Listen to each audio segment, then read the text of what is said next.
avec Annabelle Vec, Nicolas Urtiger, Shainez Rajati, Sandrine Sigonnet.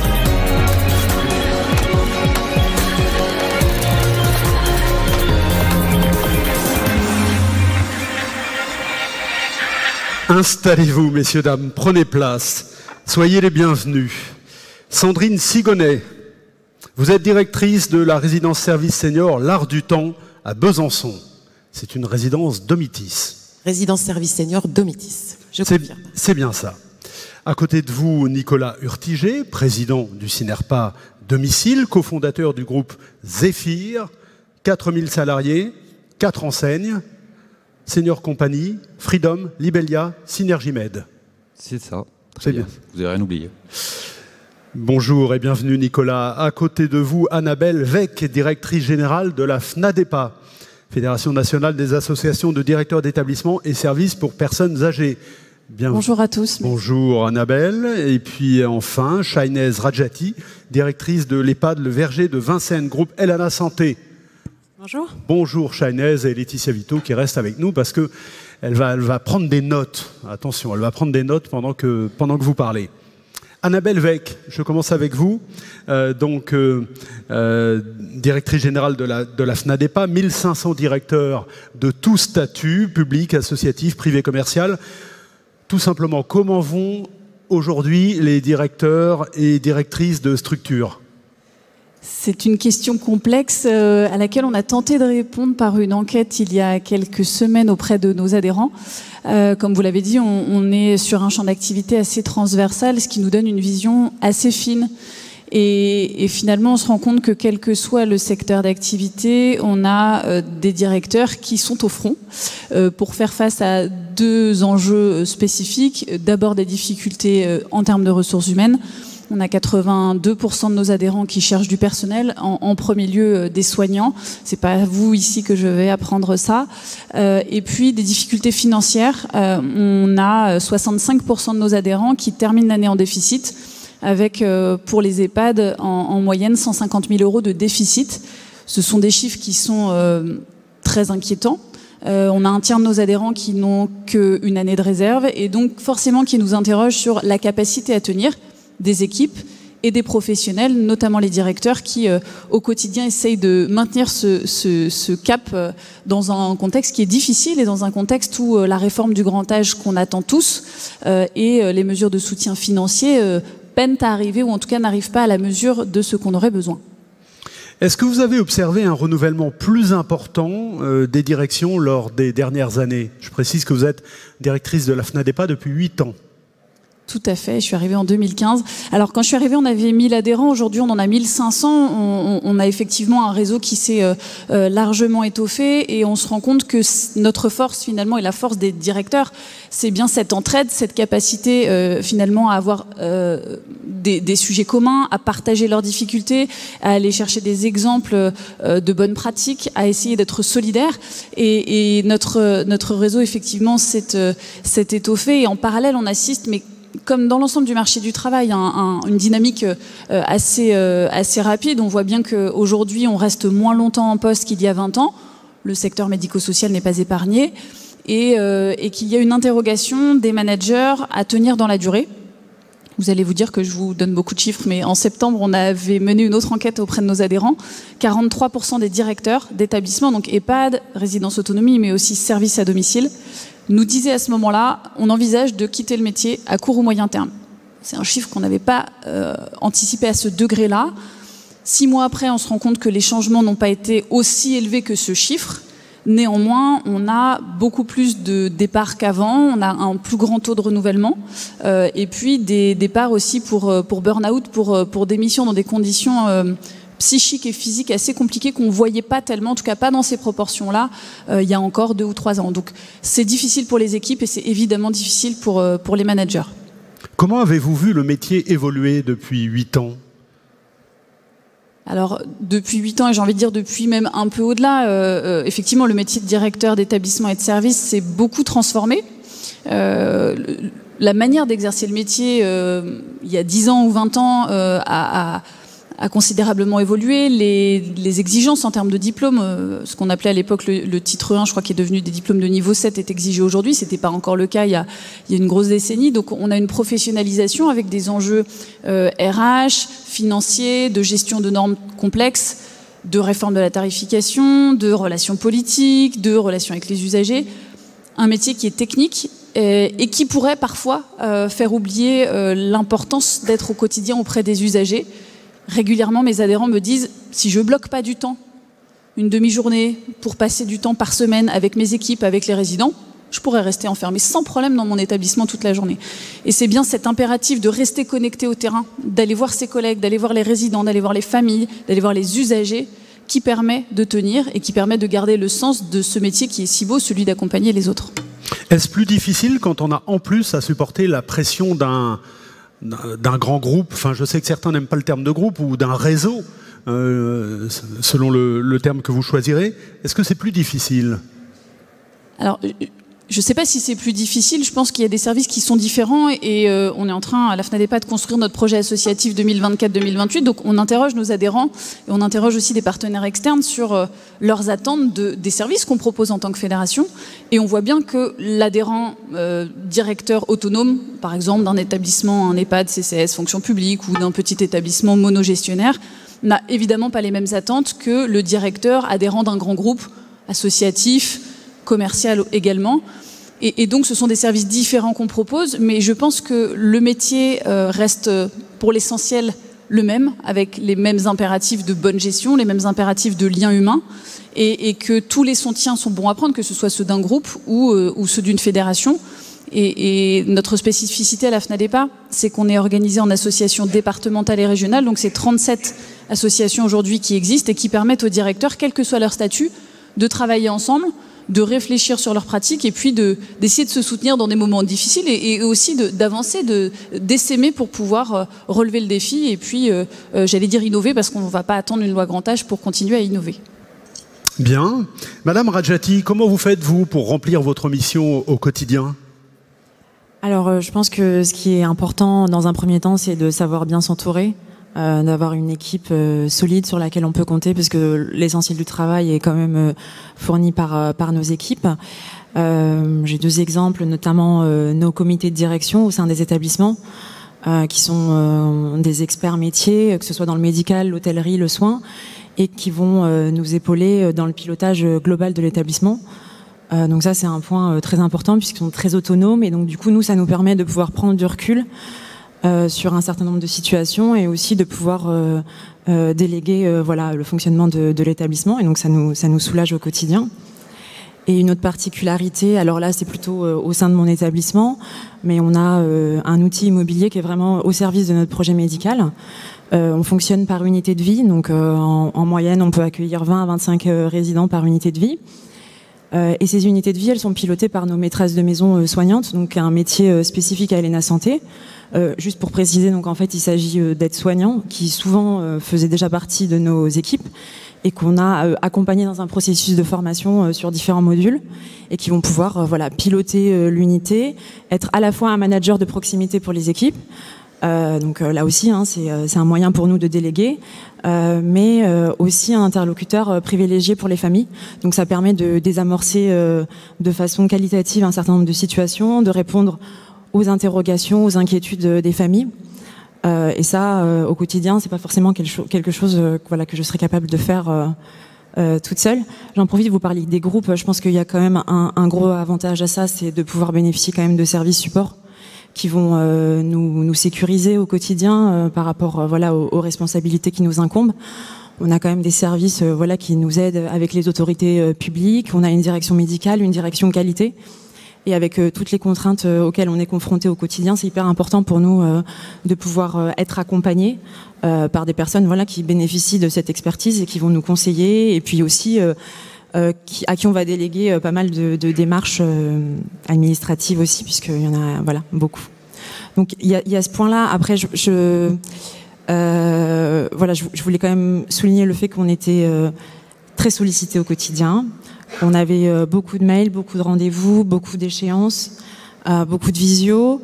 Quelles sont selon vous les qualités indispensables pour faire un bon directeur ou une bonne directrice? Alors, moi, j'ai pas de recette magique. En revanche, j'ai rencontré beaucoup de directeurs au cours des 10 dernières années, avec des personnalités très différentes et avec des établissements qui fonctionnaient bien quand même. Donc, je pense qu'il n'y a pas de qualité, requise spécifiquement. En revanche, avec les défis qui nous attendent aujourd'hui dans le secteur et auxquels on est confronté, je pense qu'il y a 2 points hyper importants. D'abord, la communication, avoir une communication très ouverte, transparente. Que ce soit avec nos équipes. On parlait des tensions RH. Aujourd'hui, c'est hyper important de créer un environnement de travail collaboratif, participatif, aussi en lien avec le management des nouvelles générations. Et un deuxième point, c'est hyper important aussi pour les familles, voilà, d'être dans la communication, de créer un lien de confiance très fort. On sait que le niveau d'exigence a considérablement augmenté au fil des crises. Et donc voilà, c'est hyper important de faire en sorte que les familles soient nos partenaires. Donc ça passe par la communication. Deuxième qualité, c'est l'adaptabilité. Voilà, on parlait de la crise sanitaire, on a parlé de la crise post-fossoyeur. Il y a aussi toutes les crises auxquelles on est confronté au quotidien dans nos établissements et dont on parle pas, mais les directeurs savent de quoi je parle. Il y a des semaines où c'est très calme et tout se passe bien, des semaines où c'est vraiment très très compliqué. Donc ça demande d'avoir de la ressource, de pouvoir rebondir, être créatif pour trouver des solutions et beaucoup de résilience et de courage. Donc voilà. Bien, merci. Sandrine Sigonnet, donc directrice de la résidence service senior L'Art du Temps à Besançon, 130 appartements, moyenne d'âge des résidents 82-83 ans, le plus jeune à 60 ans et la plus âgée en résidence service senior à 102 ans. C'est rare. C'est possible. C'est possible. Tout est possible. Bon. La table ronde s'appelle un couteau suisse au service des personnes âgées, en parlant de la fonction de directeur. Ça vous convient, couteau suisse? J'ai beaucoup aimé cette expression quand j'ai lu le programme. Pourquoi? Pas pour la lame tranchante du couteau, mais par rapport à tous les petits outils qui sont accrochés à ce couteau. Et finalement, je trouvais que ça correspondait tout à fait au rôle de directrice. Pour ma part, résidence senior Domitis. C'est tous ces petits outils que vous sortez et qui répondent à des besoins parce que c'est ce qu'on vous demande. Et finalement, c'est peut-être aussi ce qu'on aime en tant que manager, d'être un petit peu pluridisciplinaire. Donc vous, le challenge vous plaît? Alors oui, et on parlait de qualité. Pour moi, la qualité d'une directrice ou d'un directeur de structure pour personnes âgées, c'est aussi un métier de challenge, parce qu'on ne serait pas là si nous n'aimions pas les challenges. Est-ce que depuis 7 ans, vous avez vu s'accroître les difficultés de recrutement? Alors effectivement, comme partout, les difficultés de recrutement sont là. Pour y faire face, je n'ai pas de recette. La seule chose que je retiens, il est plus facile de garder un collaborateur que de recruter. Donc quand on a compris ça, eh bien la qualité de vie au travail prend tout son sens. Et puis être présent, être proche des équipes, c'est très important. Et je pense qu'ils sont dans cette attente de plus en plus. Et on parlait de couteau suisse, et le couteau suisse, il doit être auprès des équipes, pour les aider, pour les accompagner, ne pas faire le travail à leur place, mais être là. Et ça veut dire que les équipes, les familles, les résidents aiment que vous soyez un peu sur tous les fronts à la fois? Alors moi, depuis 7 ans, effectivement, je constate que la présence de la direction est très importante auprès des familles, des résidents. Ils sont dans cette demande et je trouve que c'est croissant. Et les équipes aussi, et ça paye. C'est facile de manager les nouvelles générations, là, dont on a parlé? Adaptabilité, ça sera ma réponse. Vous voulez développer un peu? Alors, il faut s'adapter à la génération Z, etc. Il faut également les accompagner. Alors, chez Domitis, on a la chance d'avoir un plan de développement des compétences qui est assez conséquent. Des formations, quel que soit le poste qu'on occupe. Et ça, je pense que c'est très important en termes de valorisation, d'encouragement et de fidélisation. Madame Rajati, les nouvelles générations, c'est facile? Je pense qu'il faut arriver à reconnaître leurs aspirations, les valeurs qui comptent pour eux. Aujourd'hui, c'est hyper important d'avoir une entreprise qui est très inclusive. Voilà, il y a des enjeux plutôt sociétals auxquels les jeunes sont très sensibilisés. Ce que je disais tout à l'heure, un environnement de travail qui est vraiment très collaboratif, de l'autonomie. On parlait de la flexibilité des plannings. Je pense que les plannings autonomes, c'est vers ça qu'il faut tendre, les faire participer aux décisions et voilà qu'on utilise aussi des outils modernes, qu'on se digitalise plus.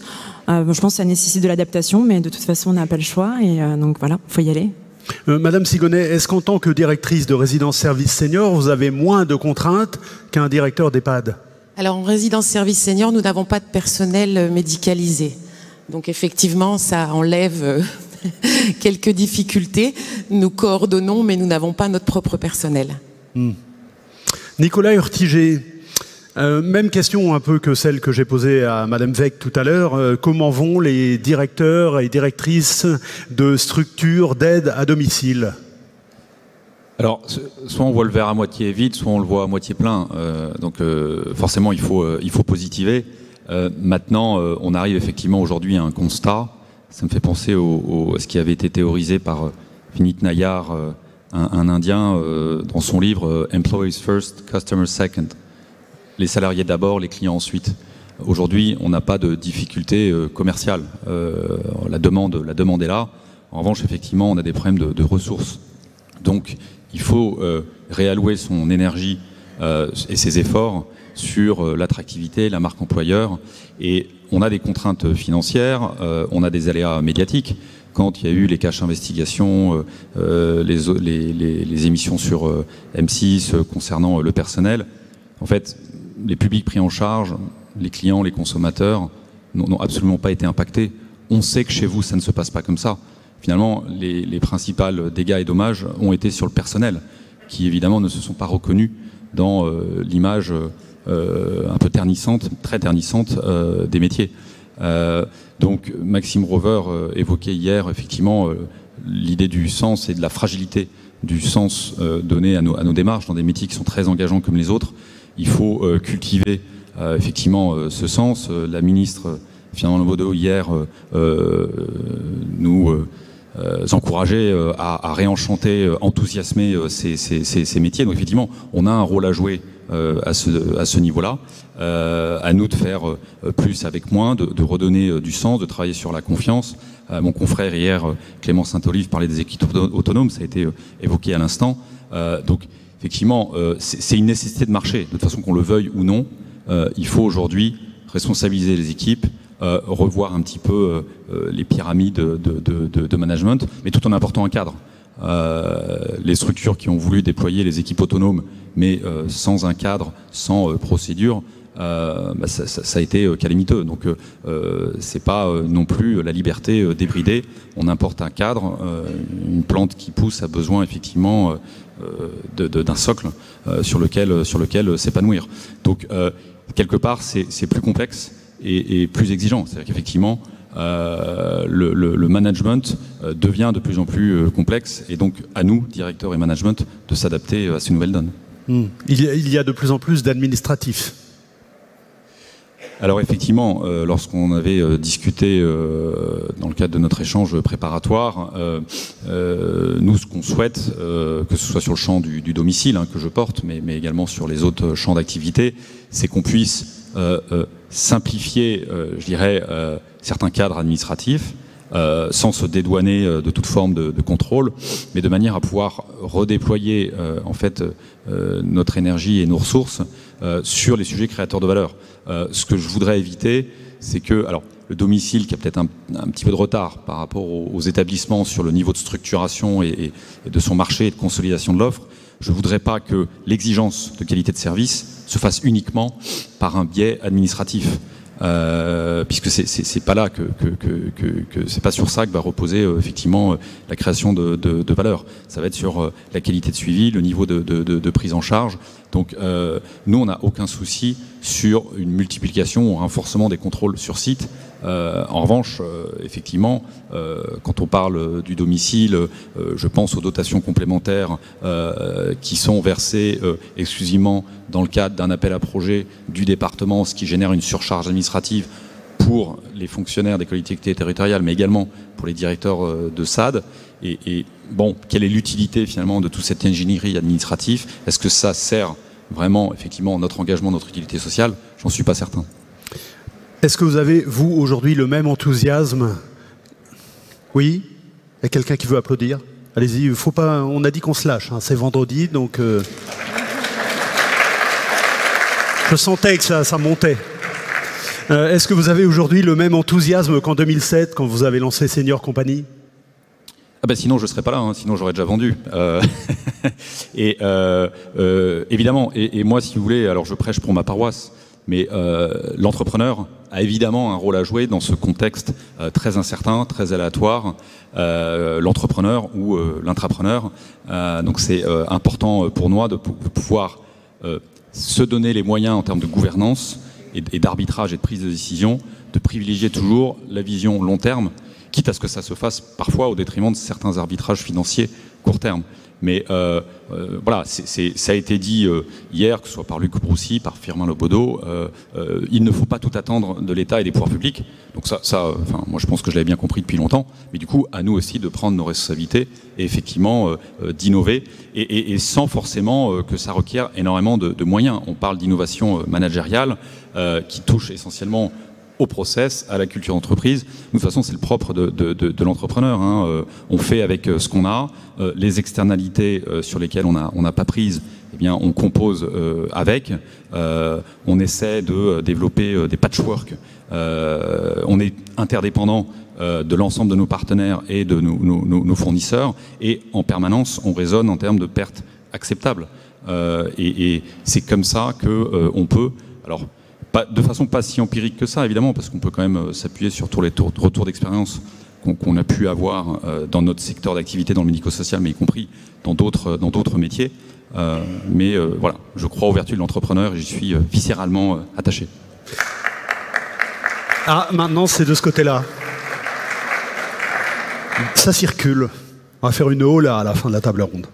Alors, une question qui s'adresse un peu à tous. On se soucie d'abord, et à juste titre, des personnels soignants ou d'accompagnement, tant d'un point de vue qualitatif que quantitatif. Mais compte tenu de tout ce que vous venez de dire là, est-ce que les métiers de l'encadrement, direction, encadrement intermédiaire ne sont pas finalement les grands oubliés?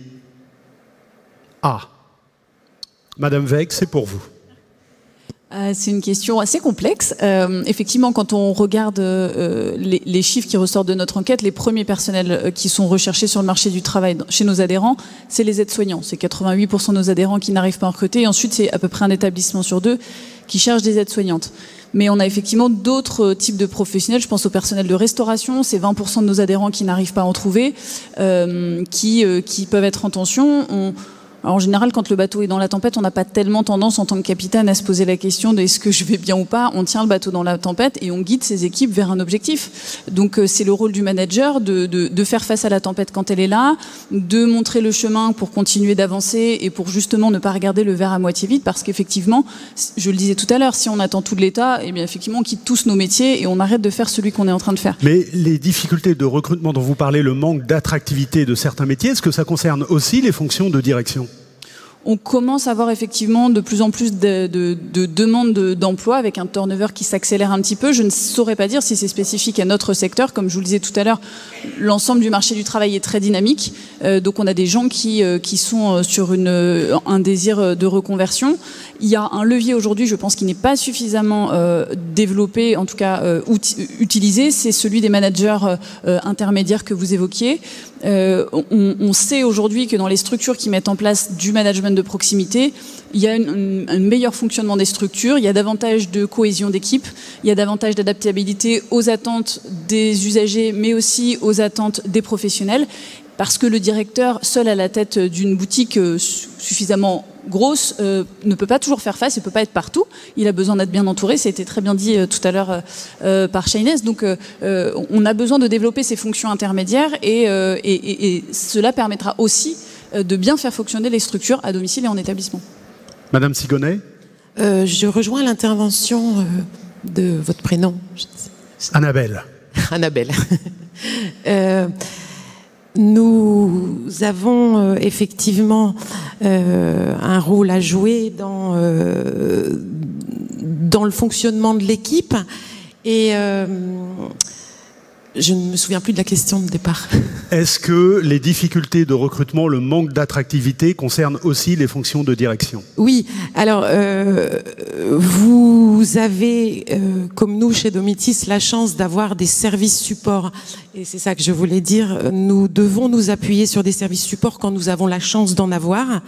Et je pense que nous pouvons fidéliser les postes de direction dans les résidences si nous mesurons que les services supports sont là pour nous aider et ne sont pas des freins, ne sont pas des empêcheurs de tourner en rond, si vous voulez. Et moi, je sais que je sollicite beaucoup ces services quand on a la chance d'en avoir. C'est peut-être pas le cas partout, mais voilà. Et ils vous sont utiles. Ils nous sont très utiles. Madame Rajati? Oui, moi j'observe du mouvement. Hein. J'ai beaucoup de collègues, même d'anciennes entreprises qui ont changé d'emploi, qui ont changé d'entreprise ou qui se sont reconvertis dans d'autres métiers. Donc je pense que c'est une réalité. Je ne saurais pas la proportionner et dire si c'est parce qu'aujourd'hui on serait les grands oubliés. En revanche, en effet, je pense que c'est vraiment une question aussi de moyens donnés aux directeurs. Et je pense que d'un établissement à un autre, on ne fait pas forcément le même métier, même si on a le même poste. Et donc, en effet, ce management de proximité, ces chefs de service qui nous aident au quotidien, et la prise en considération aussi de l'émergence de nouveaux métiers qui sont indispensables à nos organisations, comme par exemple des référents qualité. Aujourd'hui, on a beaucoup d'enjeux sur le plan de la qualité, la certification, des démarches de labellisation. Moi, je travaille au quotidien avec une référente qualité qui pilote toute la démarche d'amélioration continue dans l'établissement. Et c'est vrai que voilà, c'est des conditions aussi qui permettent de pouvoir bien faire son travail et de tenir aussi sur la durée. Nicolas, et ensuite je me tournerai vers Madame Vito parce que je vois qu'elle a noté beaucoup de choses. Oui, alors pour vous répondre, le taux de turnover a sensiblement augmenté sur tous les postes, les intervenants, les encadrants. Maintenant, alors quand on compare la France avec d'autres pays, c'est partout pareil. D'ailleurs, les difficultés de recrutement, quand on compare UK, Scandinavie, US, le taux d'emploi non pourvu sur les métiers du médico-social, que ce soit pour les encadrants, les managers, les intervenants, est à peu près le même partout. Donc là-dessus, on s'en sort ni mieux ni moins bien en France qu'ailleurs. Et le taux de turnover a aussi un petit peu augmenté de la même manière, un peu pareil partout. La principale différence de la France avec les autres pays, c'est qu'il y a une proportion d'arrêt maladie et d'accidents de travail un peu plus élevée. Donc, est-ce que c'est lié à la configuration du système social français ou à des problématiques de management, ou peut-être un peu des deux. Mais après, ce que je veux dire, c'est que sur les postes d'encadrement, il y a aussi de formidables... Donc il y a des menaces, évidemment, mais il y a aussi des opportunités qui se créent. C'est-à-dire que la crise des valeurs, la quête de sens, le besoin de l'engagement social et sociétal met en valeur nos métiers. Donc à nous aussi d'adapter le management. Je pense que le taux de turnover qui a augmenté restera un peu plus élevé de façon durable. Donc à nous d'essayer de faire en sorte que les départs de salariés, on les organise plutôt que de les subir. Donc bon, nous on est à 35% de taux de turnover, le marché est à 60%. Donc on est déjà plutôt bon en interne chez nous par rapport au marché, mais ça veut dire que en quasiment 3 ans, globalement, on a renouvelé ces équipes. Donc à nous de cycler sur une période de 3 ans le parcours professionnel de nos salariés. Puis ensuite, les métiers des encadrants étant devenus de plus en plus exigeants, sur le champ du domicile, j'ai démarré il y a 15 ans, le recrutement était plus facile, l'informatique était plus facile, la paye était plus simple. Aujourd'hui, il faut tout processer, tout organiser. Donc à nous de faire en sorte aussi qu'on puisse saucissonner, compartimenter, lean management, Toyota Way, enfin voilà, toutes ces théories un peu classiques du management, mais pour faire en sorte qu'on ne fasse pas porter sur un nombre limité de personnes un champ de responsabilité et de tâches beaucoup trop polyvalent et beaucoup trop large. Donc le couteau suisse, oui, mais dans certaines limites, parce que sinon, effectivement, le mouton à 5 pattes, on n'en trouve pas. Bien. Laetitia Vito, qu'est-ce que vous inspire tout ce que vous avez entendu ? La première chose, au-delà des difficultés évoquées, c'est la fierté du métier. Et c'est toujours quelque chose qui est très beau et positif à entendre. J'ai entendu... finalement dans la bouche de vous tous, la joie de l'entrepreneuriat, une très grande polyvalence entre couteau suisse et mouton à 5 pattes et toutes ces expressions-là. On comprend qu'en effet, c'est vraiment une très grande polyvalence dont il s'agit, une adaptabilité, mais tout ça mu par la volonté d'aider. Et ça fait de tout cela finalement enfin, ça fait plutôt envie, malgré tout, ça fait envie, parce que on comprend que c'est passionnant au quotidien, même si c'est difficile. Et alors, c'est difficile, c'est la deuxième chose que j'ai entendue quand même. entre burn-out, et je pense que les 4 dernières années ont dû être vraiment gratinées du point de vue burn-out. On sent que les directeurs, directrices, ils sont entre le marteau et l'enclume. Vraiment à la fois proximité auprès des familles, donc gérer ces exigences-là, cette souffrance-là parfois, et puis interlocuteur manager de proximité pour les travailleurs, les salariés. Donc là, on imagine bien entre les deux que ça doit vraiment être très dur, et tout ça sur fond de processisation extrême. Alors j'ai entendu beaucoup de douleurs administratives. Je sais pas si, pourtant vous n'êtes probablement pas des phobiques administratifs, parce que si vous êtes devenu directeur, directrice, c'est que c'est que vous êtes capable de vous farcir tout ça. Mais visiblement ça c'est très usant en fait. J'imagine que cette manière de faire beaucoup plus de reporting, c'est quelque chose qui ajoute une cadence, tiens justement, au métier de manager, une cadence imposée en fait en quelque sorte par la paperasse. Donc je comprends que c'est difficile, mais j'ai aussi entendu pas mal de solutions. Et dans les solutions et les pistes, j'en ai listé 4 ou 5. D'abord, l'idée des espaces d'échange entre pairs, parce que l'isolement est vraiment un facteur aggravant par rapport au burn-out, par rapport à justement cet épuisement professionnel et le fait de craquer, de partir ou pas. Donc dans ceux qui disent « oh là là, je prévois de partir », c'est que déjà il y a une situation d'isolement qui doit être assez forte. La deuxième chose que j'ai entendue, c'est l'accompagnement. L'accompagnement sur les sujets à la fois d'expertise professionnelle, l'accompagnement sur les démarches, et en particulier les démarches administratives. Donc mutualisation de ces besoins-là par rapport à des services support qui sont essentiels. Ces services support aussi, c'est des soutiens à la productivité, en fait. Il faudrait les inclure aussi dans le calcul de la productivité, d'ailleurs. Et puis, dans les solutions, j'ai entendu aussi cette idée de, finalement, dans la transformation du travail et de l'organisation du travail, d'avoir une symétrie des attentions. Je ne sais pas si c'est ça l'idée des employees first de Nicolas. C'est que, en effet, on va apaiser l'ensemble de l'organisation par une symétrie des attentions qui passe par les managers. Et les managers, en effet, Christophe, il ne faut pas les oublier, ils morflent souvent. Et en particulier parce qu'ils sont entre le marteau et l'enclume. Donc voilà, fierté, difficulté, mais plein de belles choses. Je pense que c'est fondamentalement un métier dont on est fier et dont on peut continuer à être fier. Bien, vous êtes reconnu dans les commentaires de Laetitia. Parfait. Mesdames, messieurs, merci. Je vous laisse regagner la salle.